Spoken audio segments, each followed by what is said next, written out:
Hey, hello, Maramute, Murahoneza.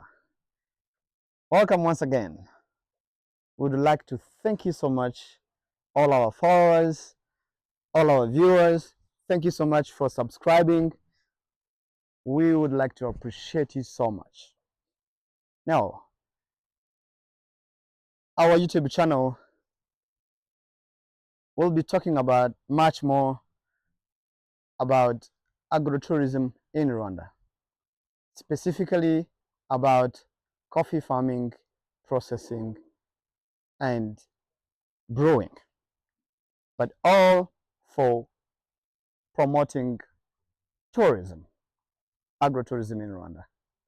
So the Champion Cafe YouTube channel will help allowed into understanding much more the practices of farming, processing, and brewing. I'll be among the guests that will be giving you a series of videos that talk about the whole process. Remember, it's all about tourism, agrotourism in Rwanda.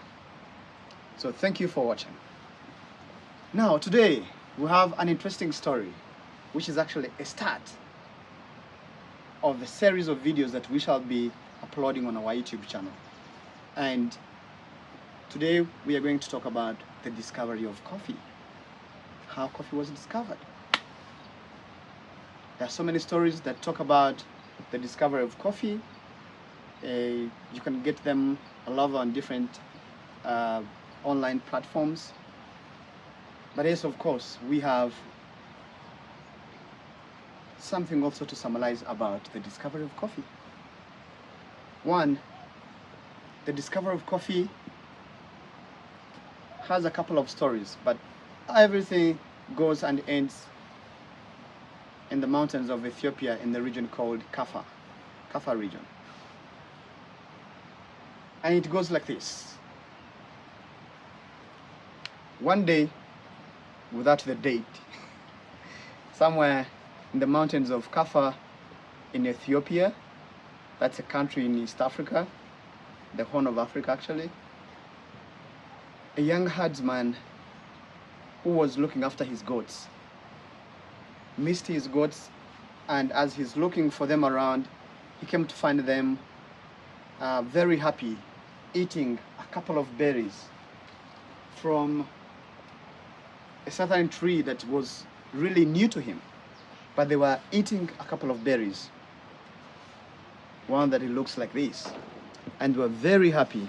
They're very active, moving all over the tree, jumping around, and he became so curious as well. He was like, let me try and taste these berries. I need to know why my goats are looking more active than before. They don't want to leave this type of a tree. So he tasted. By tasting, and if you try to taste as well, there is a sticky content in this berry. This stick content actually tastes sweet. And see, almost this bean is almost, I'm struggling to hold it in my hands, but it's almost impossible because of the sticky mucilage on it. So this sticky content, we call it mucilage, and it has in a lot of sugars in it. And more to that, it has in a lot of caffeine. So caffeine is the content that we find in our coffee that actually makes us feel more active whenever we consume coffee. So whenever you take coffee and feel active, so what makes you active is that content of caffeine that you have consumed. So these goats were consuming, I should say, a raw caffeine that is not even processed at all. That is still original one from these berries. So they had to be active more than ever. Khalidi also tasted these berries, and soon he was dancing like his goats. As they were dancing around, it is said that one of the land imam passed by and saw an unusual behavior of the goats and the herdsman. It was quite interesting for him to find out what is really going on between the goats, the herdsman, and the tree that had berries. So he picked some berries as well and took them home to try and see or taste as well, to find out what actually is in these berries that makes these people very active. And story says that he mistakenly threw them in the fire, and as he threw them in the fire, he got this scent that came out of fire. Of course, roasting was going on. So he got this scent, and it became a point of interest.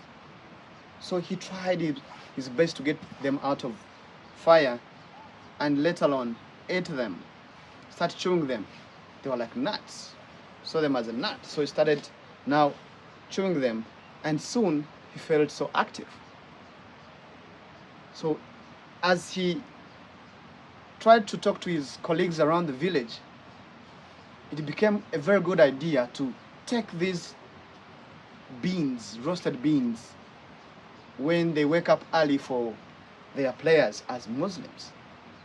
So it was a remedy for them to keep them very active, to go for their prayers, or to stay awake for their prayers. And they saw this type of fruit or this type of a bean as an important product for them. Stories say that they didn't want this to leave their country. And some stories say that some people started smuggling. It was a deal, a big deal. Started smuggling it. And the Europeans actually got to know about this coffee around the year of 1600, somewhere there, at the port of Mocha in Yemen. So they started now hearing stories about this type of crop that was discovered somewhere in Ethiopia, and it keeps people awake or active. So they started now taking it to Europe and trying to plant it to see if it can grow there. But it was very unfortunate, it did not. So coffee started traveling around the world, people trying to plant it in different places to see if it can do well in different regions. And now it does well below 2 degrees and above 2 degrees on the equator. So 2 degrees south of the equator and 2 degrees above the equator, you can grow your coffee and get a very good harvest. So stories about the discovery of coffee are very many, but all in all, they all rotate about a young herdsman and the goats and the tree, which they didn't have a name. The name is believed to have come from the Kaffa region. Kaffa and coffee has a similarity. So it's known to have come from that Kaffa region. And finally, this tree, since it was, the Europeans got to know about it at the peninsula, the Arabian Peninsula, it ended up being called Arabica. You can have your own different story, but if you connected the dots, then Kaffa region, coffee, Arabia Peninsula, and Arabica, they will all complement each other to give you the whole idea of the discovery of this important crop worldwide. That was it, a summary about the discovery of coffee. Wait for more videos. Please subscribe, comment, give us more details about the whole story. You know, we are ready to engage with everyone. Our main purpose, we do this for tourism, for making people understand much more details about coffee. Like we promised, we shall upload more videos about every step every genre of coffee till it gets to your cup. We are here at Champion Cafe to educate you, to interact with you, to help you understand much more about coffee, farming, processing, and brewing. Remember, promoting agrotourism in Rwanda. Thank you so much for watching. Kaitana here.